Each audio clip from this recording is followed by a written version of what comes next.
কবিতা সমাজের দলিল, কলমে বেবি পাত্র, কণ্ঠে আমি চান্দ্রেয়ী। নিকষ কালো অন্ধকারে ঘাড় বেঁকিয়ে প্যাঁচার একাকী প্রতীক্ষার মতো ওরাও অপেক্ষা করে দীর্ঘ প্রতীক্ষার শেষে কখন মিলবে একটু খাবার। অভুক্ত কান্নার সুর টুপ টুপ করে ঝড়ে জমে, জীবনের ছেঁড়া তারে তোলে বেদনার সুর।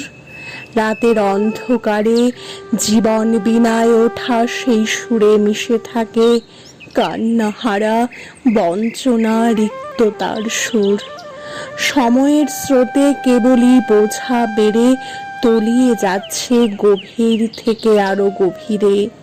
সভ্যতার দরবারে বৃথা হয়ে ফেরে তাদের বোবা কান্না।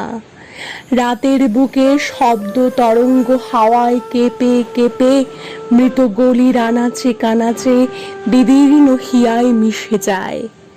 হয়তো কোনো একদিন সময়ের ঘষা লেগে অবহেলার চাপে বেরিয়ে আসবে থরে থরে সাজানো বঞ্চনার ফসিল। তখনও জল জল করে সাক্ষ্য রেখে যাবে অবহেলিত সমাজের দলিল।